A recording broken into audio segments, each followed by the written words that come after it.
There was a unexpected thing yesterday. This is a Landrover engine, probably a Series 2A diesel. Not sure, to be perfectly honest, what it was from, but it'd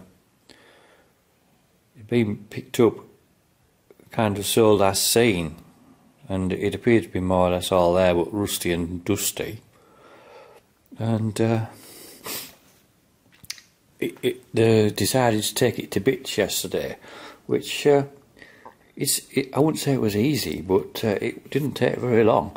When you knew what you were doing, if you knew what you were doing, you can strip it down to this stage with quite basic tools, really. Nothing particularly novel or needed to do this.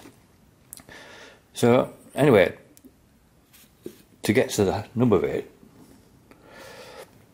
they were expecting to find some sort of mechanical disaster inside, like a, I don't know, a bent conrod or something. But it became clear as they went in this has never been used since it's been in a Land Rover for a while and had some modest use, and then it's been in for like a reconditioning.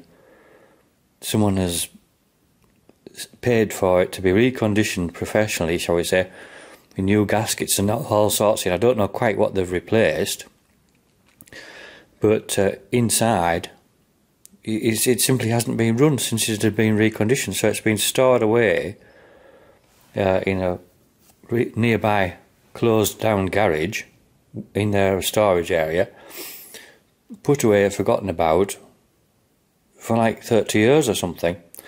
And really, if you just attached fuel and battery to it, it would have run with no problem. So anyway, the idea was to strip it down, check it over and sell it, because Land Rover parts are quite valuable. So he'll make some little profit on that when he gets it back together. It doesn't really need anything apart from cleaning up. So just to run down in here, this is the sump, obviously, and that's the hydraulic oil pump. I mean, a few things here, right, obviously I've never really seen them before. That was not difficult to understand what we're looking at. That rod to the right, that drives the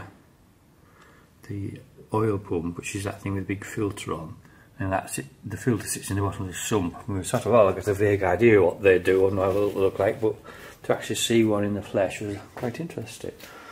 And then there's the on the end there, that's where the timing chains fit on. They go on there.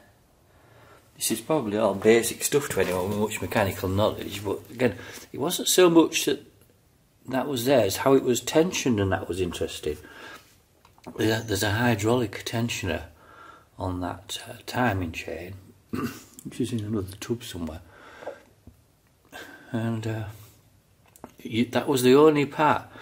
If I was somehow doing it, that was the only part I'd have been extremely nervous to touch it, never mind disassembling, because firstly you'd have to get it back together again.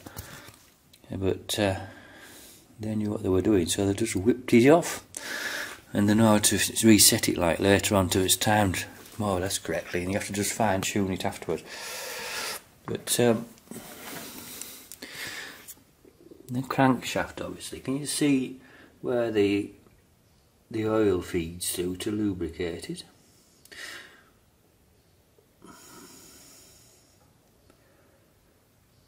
And the pistons have got, there's just one of them just looks like it might have had something bouncing about in it. They thought it might have been part of the heater plug. Well, there's the oil pump.